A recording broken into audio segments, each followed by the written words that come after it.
Selamat datang kembali di The Deep Dive Anda. Hari ini kita mau nyelam lebih dalam nih ke laporan kuartalan terbaru dari PT Antam Tbk. Ini BUMN pertambangan kita yang besar itu ya.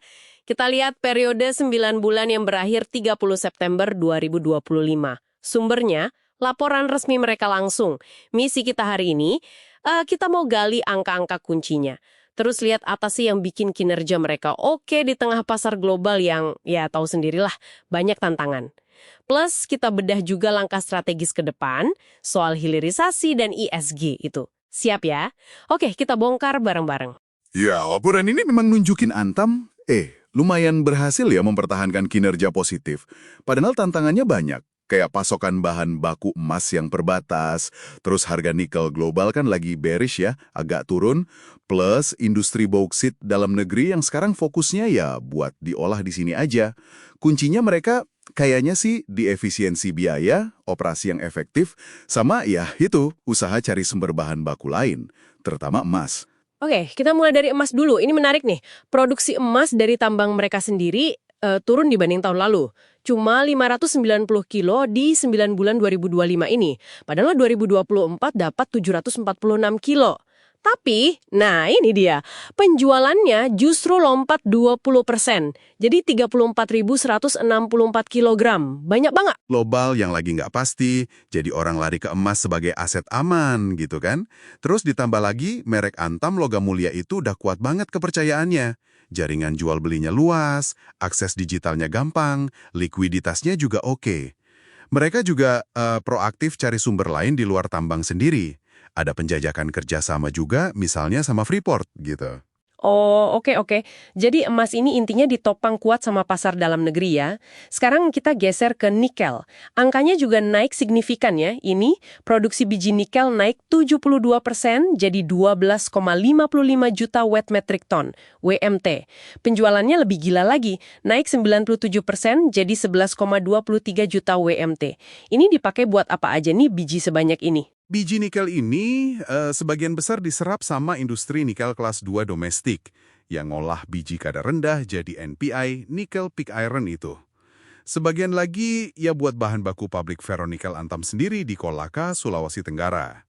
Nah, untuk ferronikelnya, produksinya tercatat 13.309 ton nikel dalam ferronikel atau TNI. Penjualannya 8.182 TNI. Yang menarik, semua penjualan ferronikel ini buat pasar ekspor ke pusat-pusat stainless steel dunia kayak Korea Selatan, India, sama Tiongkok. Wah, jadi ferronikelnya murni ekspor ya? Oke. Nah, ini nih bauksit. Angkanya gila-gilaan. Produksi naik 263%, jadi 2,31 juta WMT. Penjualannya lebih-lebih lagi, naik 1.033%, sampai 1,10 juta WMT. Ini pasti nyambung banget sama agenda hilirisasi pemerintah ya? Iya, betul banget. Kenaikan drastis ini didorong dua hal utama. Pertama, buat bahan baku pabrik chemical grade alumina atau CGA di Tayan, Kalimantan Barat. Itu PT ICA yang operasiin. Kedua, ya penjualan ke pelanggan domestik lain. Salah satu yang penting itu proyek SGAR, Smelter Grade Alumina Refinery di Mempawah Kalbar juga. Jadi jelas banget fokus Antam ke hilirisasi, nambah nilai bauksit di dalam negeri, sejalan sama maunya pemerintah. Makanya produksi dan jualan alumina CGEE Tayan juga ikut naik. Jelas banget ya arahnya ke hilir. Nah, selain bauksit, Antam kan nggak cuma nambang nih.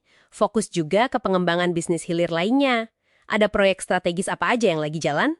Ada beberapa yang penting nih, perlu dicatat nih. Pertama, mereka lagi kembangin fasilitas manufaktur logam mulia di Gresik, Jawa Timur. Buat nambah kapasitas produksi sama nilai tambah emas logam mulia. Kedua, ini yang gede nih. Proyek ekosistem baterai kendaraan listrik EV battery itu. Udah masuk persiapan konstruksi pabrik terintegrasi di Karawang sama Halmahera Timur.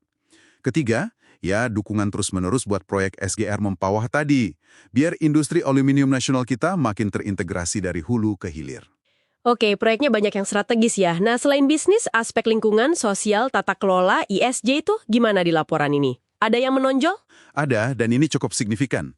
Skor risiko ESG mereka dari Sustainalytics, itu lembaga rating ESG global, membaik.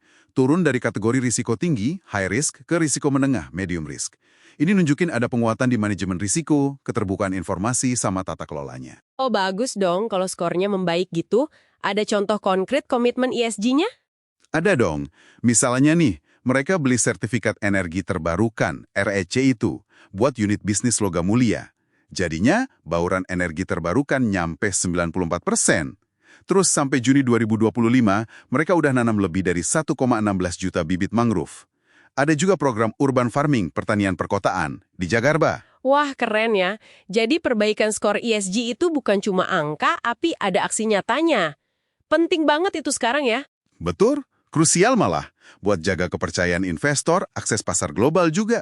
Kan sekarang isu keberlanjutan ini jadi perhatian utama. Jadi kalau kita rangkum dari laporan 9 bulan 2025 ini, kelihatan ya, Antam ini nggak cuma berhasil jaga kinerja di tengah tantangan pasar, tapi juga fokus banget garap hilirisasi mineral strategis, kayak nikel buat baterai EV, bauksit buat aluminia.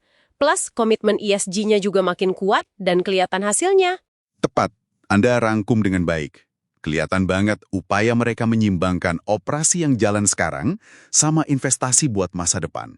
Sambil terus berusaha penuhi standar keberlanjutan global. Nah, sebagai penutup nih, ada satu pertanyaan buat Anda renungkan.